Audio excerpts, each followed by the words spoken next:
শোনা চুপ করো তুমি। ঠিক আছে আমি চুপ, তুমি বলো।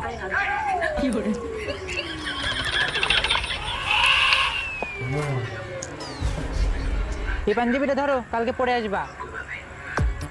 এই আবার আমার পাঞ্জাবি দিচ্ছে কিসের দিকে? গিয়ে কি তাহলে মন্দিরে গিয়ে বিয়ে করার ধান্দা লাগাচ্ছে? না না, ফাঁসা যাবে না, জাম্বাই ওকে এনতে কাটিয়ে বাড়াতে হবে।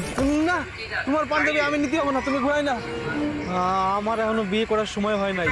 আর তোমার যদি আমি মন্দিরের থেকে বিয়ে করে বাড়ি যাই উঠি না, আমার পাছায় আর প্যান থাকবে না নে।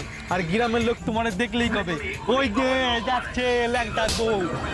আরে তোমার কে বিয়ে করতে করছে? কালকে সরস্বতী পূজায় এই পাঞ্জাবিটা ভদ্রলোকের মতন পরে আসবা। আরে আমি তো জানি, আমি তো তোমার সাথে মজা করতেছিলাম। শোনা শোনা, কালকে ভদ্রলোকের মতন পাঞ্জাবিটা পরে আসবা।